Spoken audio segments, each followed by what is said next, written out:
నమస్కారం.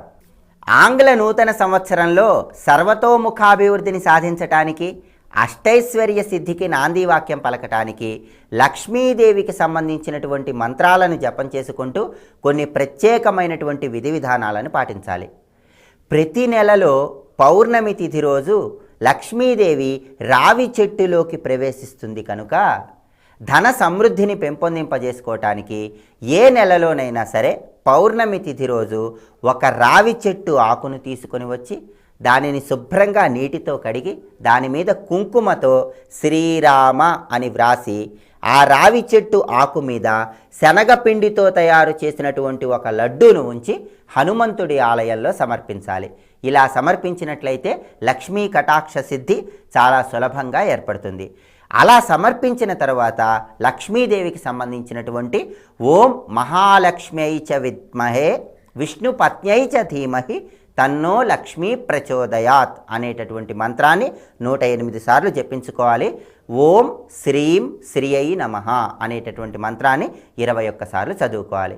ఇలా చేసినట్లయితే లక్ష్మీ కటాక్ష సిద్ధి సంవత్సరం మొత్తం కూడా కలిగి ఆనందకరమైన జీవితానికి నాంది వాక్యం పలకవచ్చు. ఈ మంత్రాలను జపించుకోవడంతో పాటుగా కొన్ని ప్రత్యేకమైనటువంటి సూచనలను కూడా పాటించినట్లయితే లక్ష్మీ అనుగ్రహం సులభంగా కలుగుతుంది. ప్రతిరోజు కూడా ఒక లవంగాన్ని దుర్గాదేవికి నివేదన చేయటం ద్వారా లక్ష్మీదేవి యొక్క అనుగ్రహాన్ని పొందవచ్చు. అదేవిధంగా శుక్రవారం నాడు ఏదైనా అమ్మవారి ఆలయానికి వెళ్ళే సమయంలో 3 యాలక్కాయలను తీసుకొని వెళ్ళాలి. ఆలయంలో కూర్చొని ఓం శ్రీం అని 108 సార్లు జపించాలి.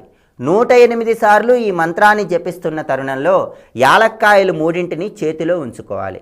108 సార్లు మంత్రాన్ని జపించిన తర్వాత ఆ 3 యాలక్కాయలను నోటిలో వేసుకుని తినివేయటం ద్వారా ఆర్థిక సమృద్ధిని సులభంగా పెంపొందింపజేసుకోవచ్చు.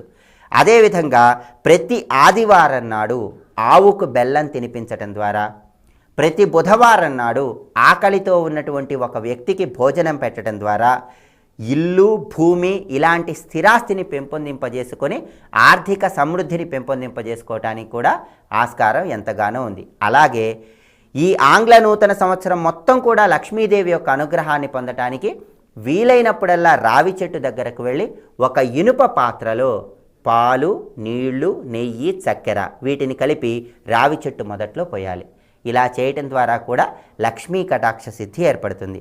అదేవిధంగా ఇంటి ఇల్లాలు నిద్ర నుంచి లేవగానే ప్రతిరోజు ఒక గ్లాసు నీళ్లు తీసుకొని ముఖద్వారానికి బయట పారబోయాలి. అదేవిధంగా నీళ్లలో కొద్దిగా ఉప్పును కలిపి ఉప్పు కలిపినటువంటి నీళ్లను ముఖద్వారానికి 2 వైపులా పోయాలి.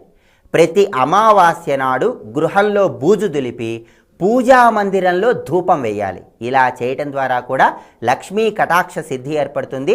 ఆర్థిక అభివృద్ధిని పెంపొందింపజేసుకోవచ్చు. అలాగే ఏ నెలలోనైనా సరే రోహిణీ నక్షత్రం ఉన్న సమయంలో ఒక బిల్వదళాన్ని తీసుకుని వచ్చి ఆ బిల్వదళం మీద పసుపు, కుంకుమ చల్లి మీరు ధనం దాచుకునేటటువంటి బీరువాలో ఉంచుకున్నట్లయితే లక్ష్మీ కటాక్ష సిద్ధి సులభంగా ఏర్పడుతుంది.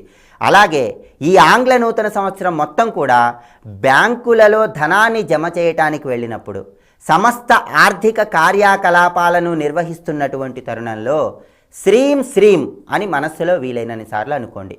అలా శ్రీం అని మనస్సులో వీలైనన్ని సార్లు అనుకున్నట్లయితే ఆర్థిక వ్యవహారాలలో ఎప్పుడూ కూడా లాభమే ఉండటానికి ఆస్కారం ఎక్కువగా ఉంది. అలాగే ప్రతి బుధవారం నాడు శ్రీ మహావిష్ణువు యొక్క చిత్రపటం ముందు అగరబత్తీలతో స్వామికి దీపం వెలిగించి ప్రత్యేకంగా స్వామి అనుగ్రహం కోసం నేతి దీపాన్ని వెలిగించాలి. మీరు వెలిగించిన నేతి దీపంలో ఒక యాలక్కాయను వేయాలి. అలా చేయటం ద్వారా విష్ణువు యొక్క అనుగ్రహం ద్వారా అష్టైశ్వర్య సిద్ధికి నాంది వాక్యం పలకవచ్చు. అదేవిధంగా ఆంగ్ల నూతన సంవత్సరం మొత్తం కూడా ఎటువంటి రుణబాధలు లేకుండా ఆర్థిక సమృద్ధిని పెంపొందింపజేసుకోవటానికి ప్రతి ఆదివారం నాడు ఒక గ్లాసు నీళ్లలో 21 ఎండుమిరపకాయ విత్తనాలు వేసి ఆ నీళ్లతో సూర్యభగవానుడికి అర్ఘ్యాన్ని సమర్పించండి. మీ గృహంలో ఆవు దగ్గర కూర్చొని వేణువు ఊదుతున్నటువంటి శ్రీకృష్ణ పరమాత్మ యొక్క చిత్రపటాన్ని ఉంచి ప్రతిరోజు పటిక బెల్లాన్ని నివేదన చేయండి. అదేవిధంగా ప్రతి సోమవారం సంధ్యా సమయంలో ప్రదోష సమయంలో పరమేశ్వరుణ్ణి పాలు నీళ్లు కలిపి అభిషేకం చేయండి. అదేవిధంగా పసుపు, గంధం, మారేడు దళాలు కూడా నీళ్లలో వేసి స్వామికి అభిషేకం చేయండి. ఇలా చేయటం ద్వారా ఆర్థికంగా చక్కటి పురోభివృద్ధిని సాధించవచ్చు. ప్రతి శుక్రవారం నాడు సంవత్సరం మొత్తం కూడా అరటి చెట్టు దగ్గరకు వెళ్ళి అరటి చెట్టు మొదట్లో నీళ్లు పోసి అరటి చెట్టుకు పసుపు కుంకుమ అలంకరించి అరటి చెట్టు మొదట్లో ఒక దీపాన్ని వెలిగించండి. ఇలా చేయటంతో పాటుగా శుక్రవారం నాడు మారేడు దళం మీద కొద్దిగా గంధం రాసి లక్ష్మీదేవికి సమర్పించండి. ఈ విధి విధానాలన్నీ పాటిస్తూ లక్ష్మీదేవికి సంబంధించిన మంత్రజపం చేసినట్లయితే సంవత్సరం మొత్తం కూడా లక్ష్మీ కటాక్ష సిద్ధిని చాలా సులభంగా పెంపొందింపజేసుకొని ఐశ్వర్యకరమైనటువంటి జీవితానికి నాంది వాక్యం పలకచ్చు. లక్ష్మీ కటాక్ష సిద్ధి కోసం సూచనలు పాటిస్తూ మంత్రశాస్త్రపరంగా ఏ మంత్రాలు జపించుకోవాలో ఇంకొకసారి చూద్దామా మరి. ఓం మహాలక్ష్మ్యై చ విద్మహే విష్ణుపత్న్యై చ ధీమహి తన్నో లక్ష్మీ ప్రచోదయాత్. ఓం శ్రీం శ్రీయై నమః. మంత్రజపం చేయండి, సూచనలు పాటించండి, లక్ష్మీ కటాక్ష సిద్ధిని పొంది ఆనందకరమైనటువంటి జీవితానికి నాంది వాక్యం పలకండి.